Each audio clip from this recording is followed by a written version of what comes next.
Hello friend, आज जो है मैं आपको जो है डिटर्मिनेंट पढ़ाने जा रहा हूँ। डिटर्मिनेंट के आज जो है मैं कुछ पहले बेसिक रूल बताऊँगा आपको।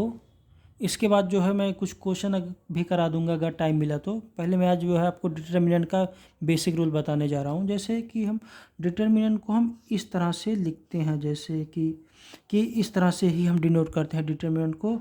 ये 2 × 2 फॉर्म भी हो सकता है और ये जो है 3 × 3 फॉर्म में भी हो सकता है, लेकिन याद रखना ये हमेशा स्क्वायर में ही रहेगा। ये स्क्वायर फॉर्म में ही रहेगा, स्क्वायर फॉर्म में ही रहेगा इस तरह से।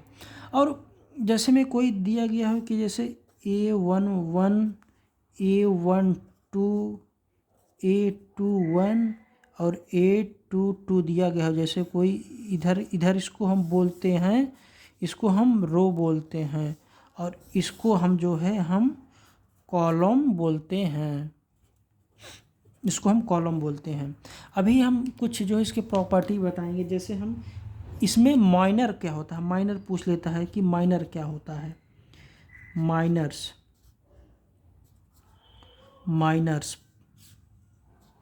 इसके भी जैसे माइनर्स पूछ लेता है एग्जाम में कि जैसे कोई हमें दिया, मैं एग्जांपल देके बता रहा हूँ। जैसे दिया गया कोई A11 A12 A13 A21 A22 और A23 दिया गया हो और A31 A32 और A33 कोई इस तरह का हमारा जो है कोई डिटर्मिनेंट दिया गया हो 3/3 फॉर्म का कोई दिया गया है, तो हमें पूछ रहा है कि M22 मतलब इसका हमें माइनस बताओ, इसका 22 का।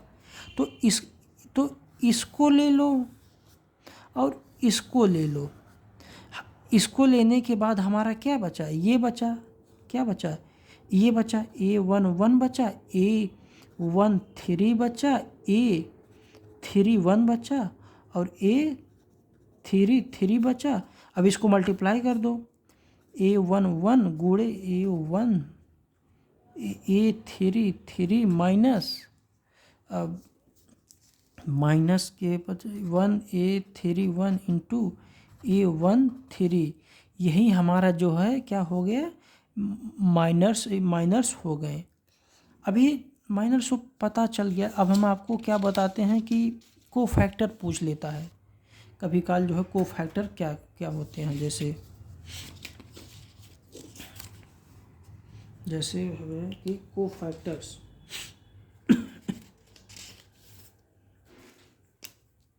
Cofactors FACTORS cofactors. जैसे कोई एग्जांपल दिया गया हो, जैसे कोई एग्जांपल दिया गया है 1 2 4 6 4 1, जैसे 3 2 1, कोई जो है इस तरह का 3 × 3 मैट्रिक्स कोई वो दिया गया हो, डिटर्मिनेंट दिया गया। इसका पूछ रहा है कि हमें कि कोफैक्टर M इसका बताओ, इसका 4 का जो है कोफैक्टर बताओ। इसका पूछ ले कि कोफैक्टर को हम इस तरह से लिखते हैं, को जो है कोफैक्टर्स को -1 के power I + J into M, इस तरह से हम कोफैक्टर को लिखते हैं। तो अब पूछ रहा है इसका बताओ, ये क्या है, A22 है। तो पूछ रहा है तो क्या, चलो कि लिखो -1 के power I into J। I हमारा क्या डिनोट करता है, I हमारा रो डिनोट करता है और J डिनोट करता है कॉलम। तो I कितना हमारा है, पहला दूसरा रो प्लस, और J क्या डिनोट करता है, कॉलम। कॉलम कौन सा है, पहला कॉलम दूसरा कॉलम, तो दूसरे कॉलम में है। तो M हमारा क्या है कि हमारा माइनर्स हमारा क्या हो जाएगा, माइनर्स को इसका ले लेंगे और इसका ले लेंगे। क्या बचा, 1 बचा, 4 बचा, 3 बचा और 1 बचा, यही हमारा माइनर्स हो गया ना। तो अब -1 के पावर 4 का क्या हो जाएगा, 1 हो गया, इंटू अब गुणे कर दो 1 -12, तो अब क्या हो जाएगा, -11 आंसर आ गया। यही हमारा माइनर्स निकालने का एक तरीका है। कि जैसे आपको समझ में आया होगा कोफैक्टर को जैसे कोई दिया गया है वैल्यू, कोफैक्टर को -1 के बाद आई प्लस जे इंटू एम लिखते हैं। तो माइनस आई के पावर आई प्लस जे, आई हमारा रो है कॉलम हो गया, इसका पूछ रहा है 4 का ए 2 का पूछ रहा है। तो क्या हो जाएगा, आई दूसरा रो दूसरा कॉलम दूसरा रो दूसरे एम क्या हो गया इसका, बाकी छोड़ के क्या हो जाएगा 1 4 बचा 3 1 बचा, बस वही मल्टीप्लाई कर दो, यही हमारा को फैक्टर आ गया। इतना तो समझ में आ गया होगा आपको। अब जैसे हम डिटर्मिनेंट की प्रॉपर्टी बताते हैं, जैसे प्रॉपर्टी ऑफ डिटर्मिनेंट्स की, जैसे है प्रॉपर्टी जैसे प्रॉपर्टी PARTIE प्रॉपर्टीज़ क्या है। जो पहली प्रॉपर्टी ये है कि जैसे हमें कोई डिटर्मिनेंट दिया गया हो, जैसे कि A11 A12 A13 A21 A22 और A23 दिया गया हो, और A31 A32 और A33 दिया गया हो, तो इसको हम रो को कॉलम में लिख दें और कॉलम को रो में चेंज कर दें तो कोई इसकी वैल्यू चेंज नहीं होती। तो हम जैसे इसको क्या लिख दें, अगर हम पूरे रो को हम कॉलम कर दें, जैसे क्या हो जाएगा A11, जैसे A11 A1, जैसे A11 रो को कॉलम में लिख दो, इसको कॉलम में यहाँ लिखो A12 और A13, इसका ये हो गया, और इसका A21 A22 और A23। अब इसको लिखो A31 A32 और A33। हम जो है रो को कॉलम में लिख दिए, कॉलम को इसको ट्रांसपोज बोलते हैं, इसको हम टी से डिनोट करते हैं। तो इसकी कोई जो है वैल्यू हमारा जो है चेंज नहीं होता है, कभी काल टी से भी डिनोट करते हैं और कभी काल सी से भी डिनोट करते हैं। इसकी वैल्यू अगर हम कॉलम को रो में लिख दें, रो को कॉलम में लिख देंगे तो इसकी वैल्यू चेंज नहीं हो सकती। ये पहली प्रॉपर्टी है। और जैसे दूसरी प्रॉपर्टी ये है ना कि मैं बता देता हूँ, जैसे दूसरी प्रॉपर्टी क्या है,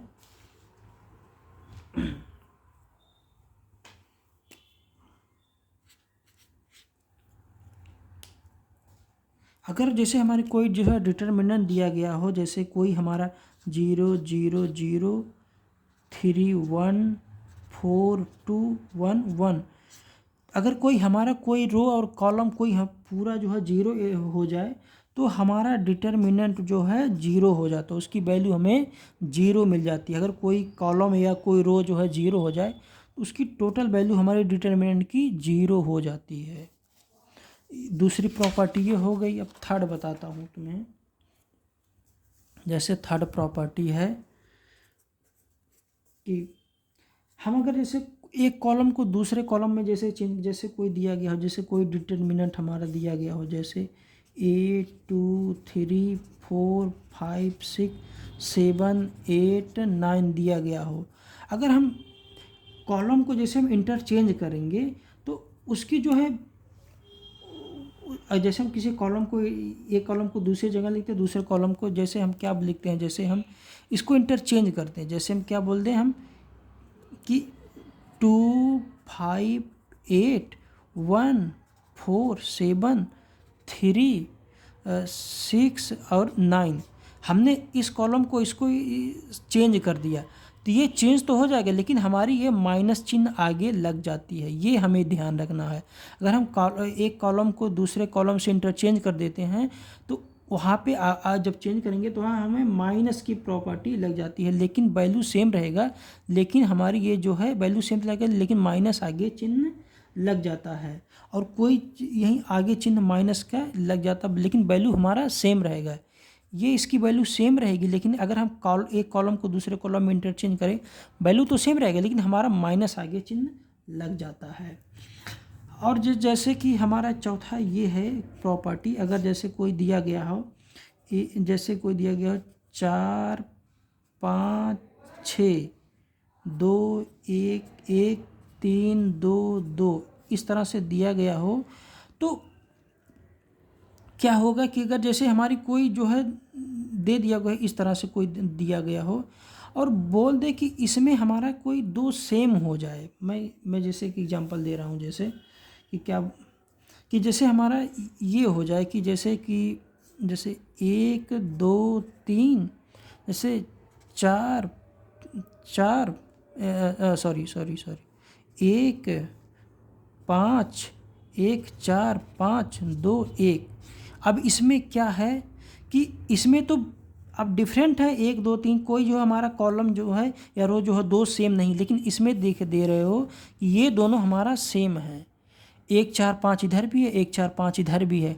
तो मतलब अगर इस तरह का कोई वैल्यू सेम आ जाए तो इसकी हमारा डिटर्मिनेंट की वैल्यू 0 हो जाता है। अगर दो रो यार अगर दो कॉलम अगर सेम हो जाए तो उनकी वैल्यू हमें 0 आ जाती है। ये हमें ध्यान रखना है कि इस तरह से हम इसको लिख देते हैं। और पांचवा प्रॉपर्टी ये है कि अगर जैसे हमें कोई दिया गया हो 6 7 8 9 2 1 4 6 5, कोई इस तरह से दिया गया हो। अगर हम जैसे बोल दे कि कॉलम 1 को कॉलम कॉलम 1 प्लस कॉलम 2 को ऐड करके लिख दो तो उसकी वैल्यू चेंज नहीं होती, डिटर्मिनेंट की वैल्यू सेम ही रहती है। जैसे कॉलम 1 को कॉलम 2 से जोड़ दो, जैसे क्या बोल रहा है, जैसे कॉलम 1 हमारा ये है, बोल रहा है कॉलम 2 ये इसके जोड़ के लिख दो कॉलम 1 में। तो क्या हो गया, 7 6 13 9 2 11 6 4 10 7 2 6 8 1 5। इसकी जो है डिटर्मिनेंट की वैल्यू इसके बराबर ही रहेगा, कोई अंतर नहीं होगा। ये हमारा जो है डेल्टा 1 है, अगर जैसे ये और ये डेल्टा 2, तो डेल्टा 1 इक्वल टू डेल्टा 2 होगा। ये हमेशा सेम ही रहेगा, इसकी वैल्यू चेंज नहीं होगी। ये हमें ध्यान रखनी है इतनी चीज़ें। तो इतना हो गया आपका। अब जैसे मैं एक और प्रॉपर्टी बता देता हूँ आपको, स्क्यू सिमेट्रिक मैट्रिक्स आपको बता दे रहा हूँ। स्क्यू सिमेट्रिक मैट्रिक्स कल मैं जो है आज आपको ये स्क्यू सिमेट्रिक मैट्रिक्स बता दे रहा हूँ, कल आपको जो है क्वेश्चन कराऊंगा। जैसे क्या हो गया, स्क्यू सिमेट्री मैट्रिक्स, जैसे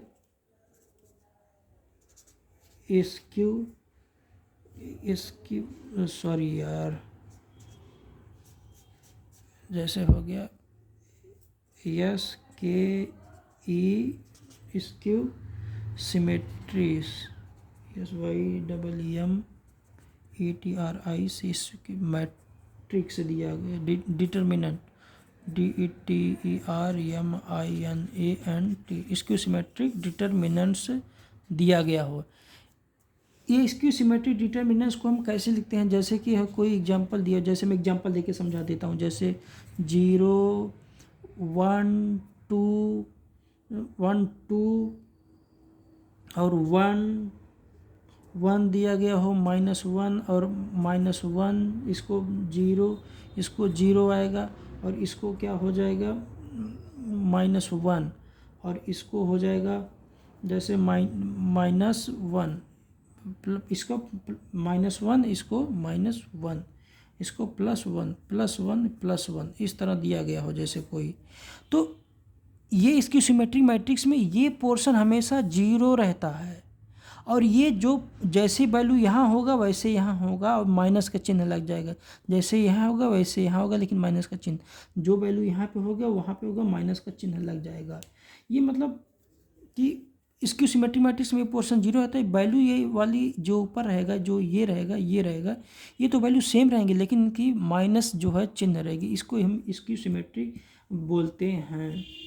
और इसमें कुछ नहीं रहता, बस वो माइनस का चिन्ह रहता है। ये वाला पोर्शन 0 रहता है, ये वाला इसको माइनस, ये वाला इसको माइनस, ये अगर ये पॉजिटिव है वैल्यू सेम रहेगा लेकिन वो माइनस रहता है। इसी को हम इसकी सिमेट्रिक मैट्रिक्स बोलते हैं। तो इतना तो आप लोगों को समझ में आई हो गया होगा। अब कल जो है मैं आपको जो है कुछ क्वेश्चन भी कराऊंगा आपको। Thank you.